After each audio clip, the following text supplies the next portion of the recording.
There is a business in America that almost nobody talks about. No glamorous headquarters. No revolutionary product. No celebrity founder standing on a stage telling you they're changing the world. In fact, the product is almost insultingly simple. A metal door. A concrete floor. A lock.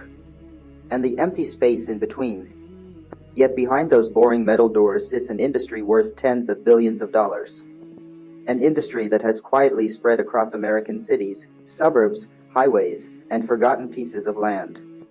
And here's the strange part. You don't have to love the business. You don't even have to understand it. You just have to understand one thing about human beings. We accumulate stuff. And whenever life changes, we need somewhere to put it. That's where self-storage comes in. But the real story isn't about boxes. It's about real estate. It's about psychology. It's about recurring revenue. And eventually, it's about recurring revenue. And eventually, it's about something much bigger. Because once you understand why people rent these little rooms, you start to see why investors became obsessed with them. And here's the first number that should make you stop for a second. There are thousands upon thousands of facilities scattered across America, quietly collecting rent from people who may barely think about them anymore. No one wakes up excited to pay their storage bill, but they pay it anyway. And that is exactly where this story gets interesting, because the greatest businesses aren't always the ones customers love. Sometimes they're the ones customers simply don't want to deal without. And self-storage has mastered that idea. Think about what happens when life suddenly changes. You get a new job in another city. You sell your house before the new one is ready. Your child leaves for college. Your parents pass away, and suddenly an entire lifetime of belongings has to go somewhere. Or maybe your business grows faster than your office. In each situation, there's a moment when you don't necessarily want to throw things away. You just need them out of the way. And that's the moment the storage facility becomes useful. Not forever, just for now. But just for now has a funny habit of becoming 6 months, then a year, then 3 years. And by that point, the boxes have become almost invisible. The payment, however, keeps showing up. Now imagine owning the building where all of those boxes are sitting. You don't have to manufacture anything tomorrow morning. You don't have to order more inventory. You don't have to convince someone to buy a new product every week. The product is already there. It's the empty space. And once that space is rented, the customer keeps paying for access to it. That's an incredibly simple business model. But simple doesn't mean small. In fact, simplicity is one of the reasons serious investors became interested, because every business has expenses. The question is how much revenue you can generate without constantly increasing those expenses. And storage has one unusual advantage. One employee doesn't have to stand inside every unit. One customer can effectively manage their own space. The business just needs to keep the doors working, the property secure, and the rent coming in. Now, here's something most people never think about when they see a storage facility. The land itself might have been almost useless for something else. Maybe the property is too narrow for a shopping center. Maybe it's awkwardly shaped. Maybe it's next to a highway. Maybe nobody wants to build a traditional house there. But storage doesn't necessarily need beautiful land. It needs accessible land, a place where people can drive in, a place where units can be stacked or arranged efficiently. And suddenly, that forgotten piece of property becomes an income-producing machine. This is one of the reasons self-storage is so fascinating. It can transform space that people barely notice into something that generates money every single month. And once you start looking at cities this way, you begin noticing storage facilities everywhere. Drive through almost any growing American suburb, and you'll probably see the same pattern. New houses, new apartments, new roads, and somewhere nearby, a giant storage facility. Why? Because growth creates movement. People move into new homes. Old homes get sold. Apartments get smaller. Businesses expand. Families change. And every transition creates temporary demand for space. That means the storage industry doesn't necessarily need people to become more obsessed with possessions. It simply needs life to keep happening. And life is remarkably good at creating situations where people need somewhere to put things. That's the hidden advantage. The business is connected to ordinary events, not trends, not fashion, not hype, just people moving through life. And that makes the demand surprisingly resilient. But there is another reason people stay. Moving out is work, real work. You have to find boxes. You need a vehicle. You may need a truck. You have to organize everything. You have to lift heavy furniture. You have to decide what you're keeping. And then you have to figure out where it's going next. So if the monthly bill is manageable, many people simply postpone the decision. They tell themselves they'll clean it out next month, then next summer, then when they move. And suddenly, the storage unit has become part of their monthly budget. That behavior is incredibly important to the business because customer retention isn't always about love. Sometimes it's about friction. The more inconvenient it is to leave, the longer a customer may stay. And in a recurring revenue business, time is money. Now, let's talk about the number that really matters. Occupancy. Imagine you own a building with hundreds of units. Every empty unit is lost revenue. The concrete is already there. The door is already there. The property tax still exists. The insurance bill still arrives. The loan doesn't care whether the unit is occupied. So the operator wants as many units rented as possible. But there's a catch. You can't simply raise the rent forever. If you charge too much, customers leave. If competitors nearby offer cheaper units, customers have choices. And if too many new facilities open in the same neighborhood, everyone starts fighting for the same customers. That's why experienced operators watch local supply so carefully. The business may look identical from one city to another, but the economics can be completely different. One neighborhood can be a gold mine, another can be a terrible investment. And this is where the boring business becomes surprisingly sophisticated. Modern storage companies collect enormous amounts of data. They can track occupancy. They can monitor mood. They can study pricing. They can measure which unit sizes are in demand. They can see when customers are leaving. And they can adjust prices accordingly. A unit that rented for one price yesterday might be offered at another price tomorrow.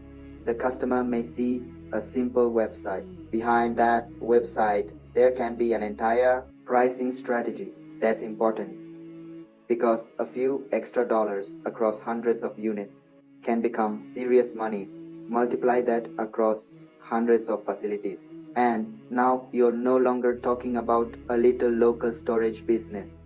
You're talking about a sophisticated real estate operation.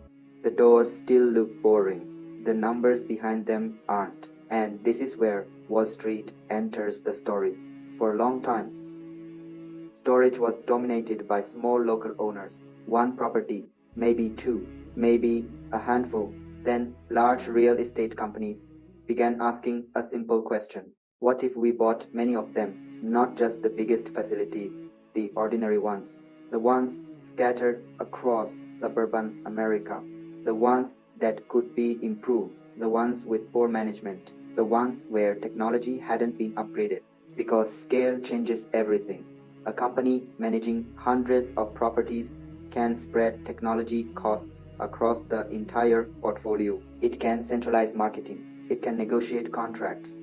it can analyze markets, and it can bring professional management into places where the previous owner was simply collecting rent and fixing problems when they appeared. The building doesn't change, the machine running it does. And that creates an interesting opportunity for smaller investors too.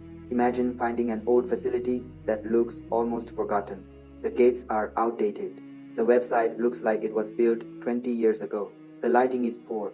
The security system needs work. Some units are empty. The previous owner may have simply stopped trying to grow the property. Now imagine spending money intelligently. New cameras, better lighting, automated access, cleaner grounds, a modern website, online payments, better signage, smarter pricing. You haven't invented a new product. You've simply made the existing business work better. And if revenue rises while operating costs remain relatively controlled, the property's value can rise too. That's one of the most powerful ideas in real estate. Sometimes you don't need to build something new.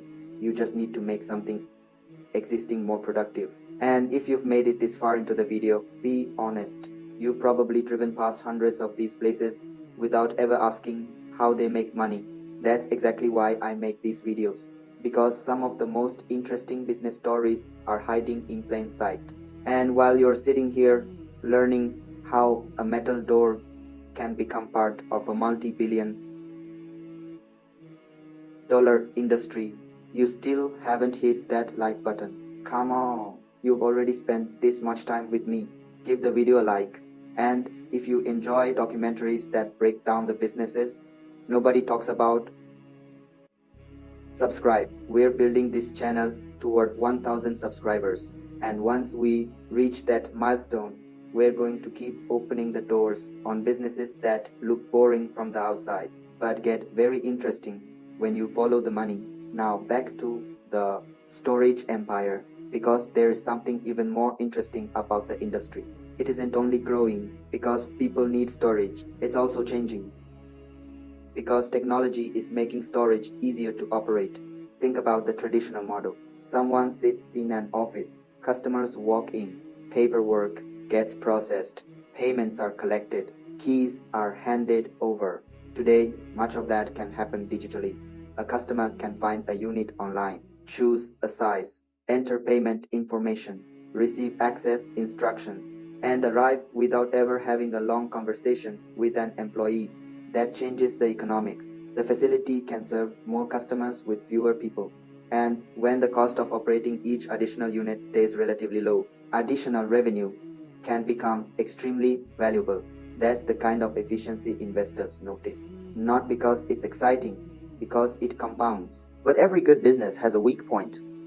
For self-storage, one of the biggest is vacancy. An empty unit is not like an unsold television sitting on a store shelf.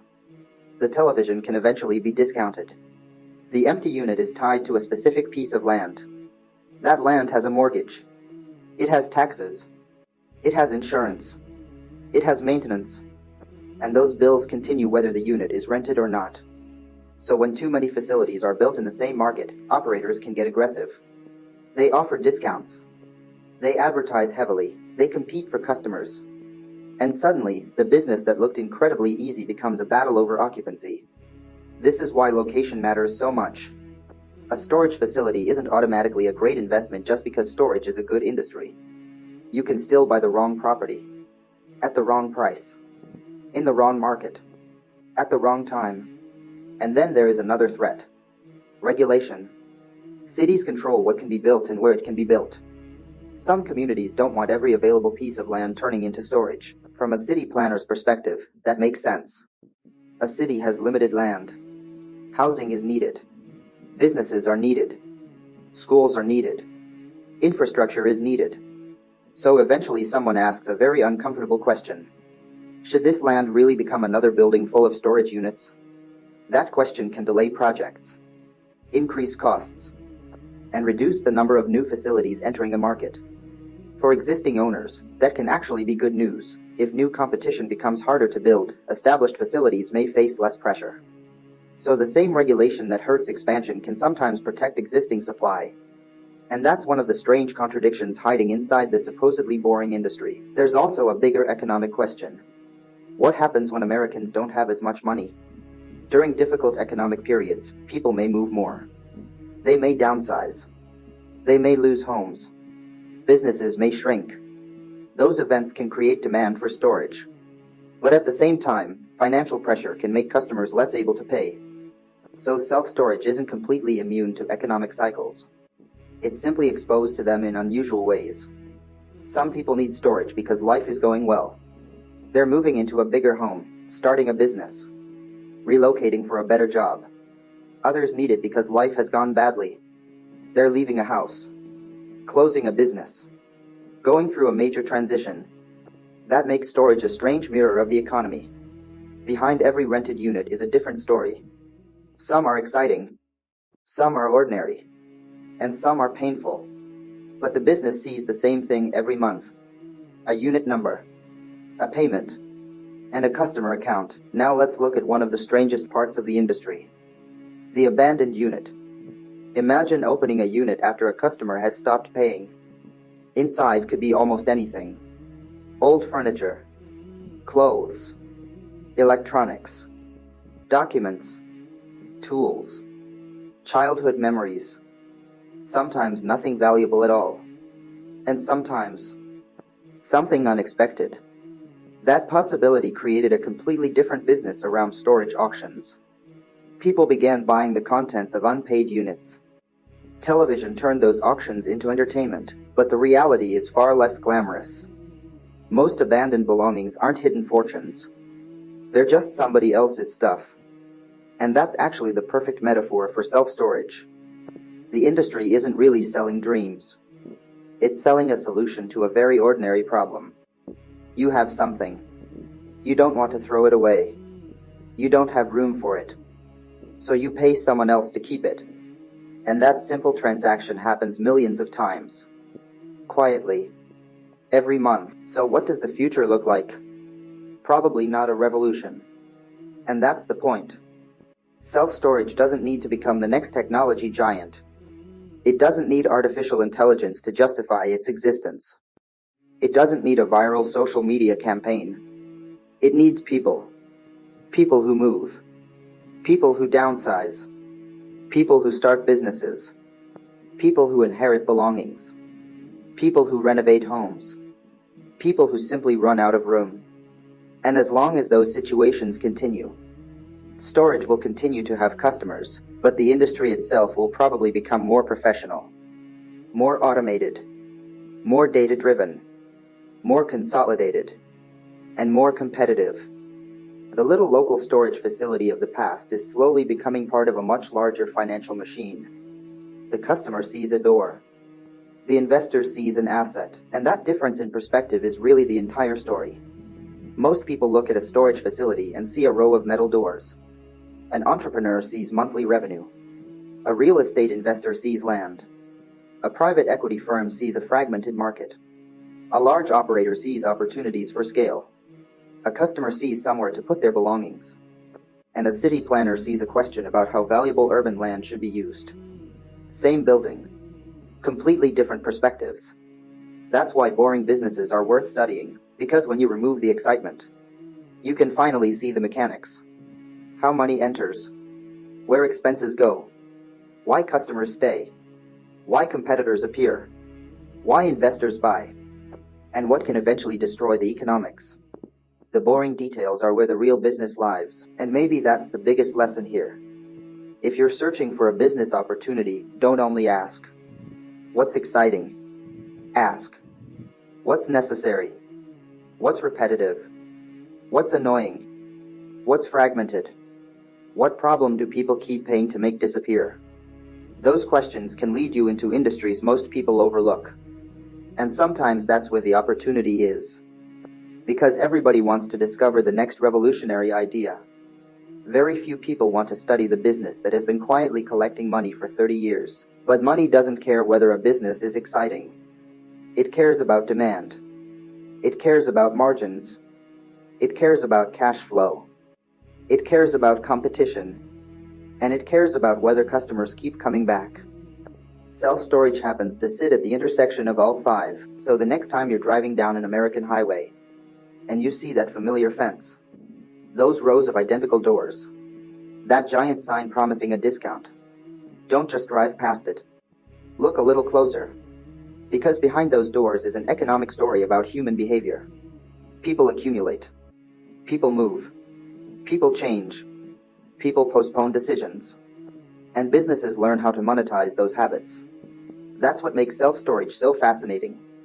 It doesn't look like an empire. It looks like concrete. It looks like steel. It looks like empty rooms. But those empty rooms can produce recurring revenue for years. And when enough of them are combined, they stop looking like storage units.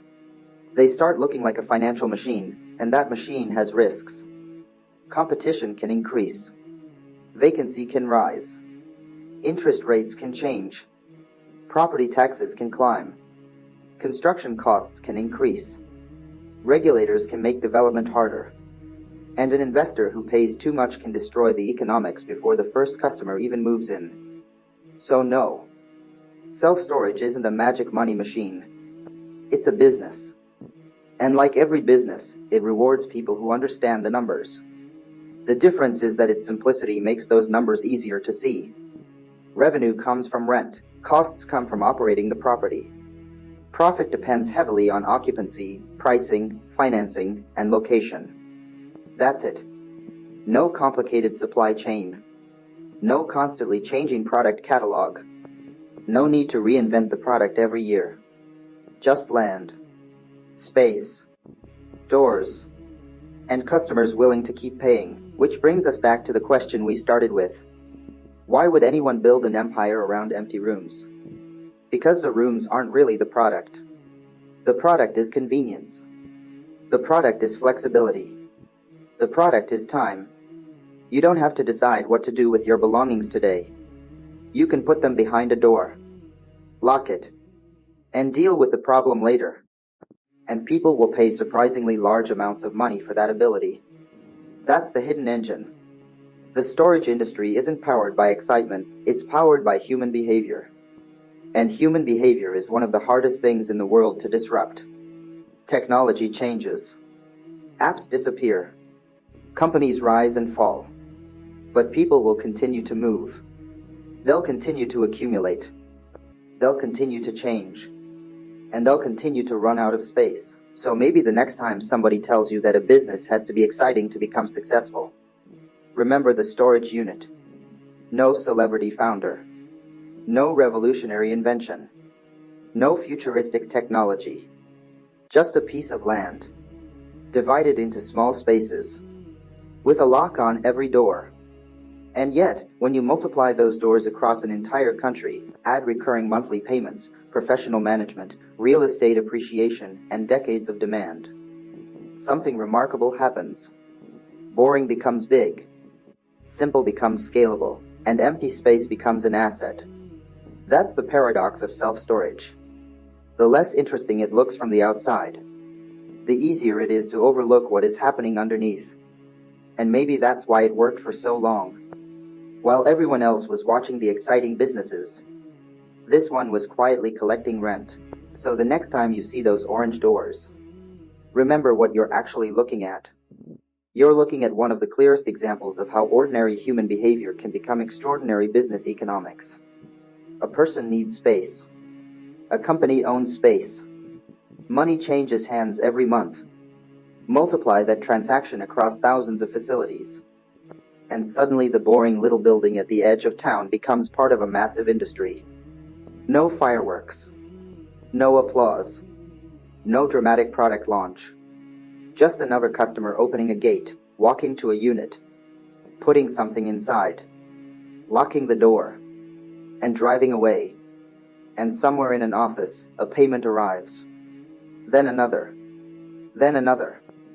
That's the empire. Quiet. Predictable.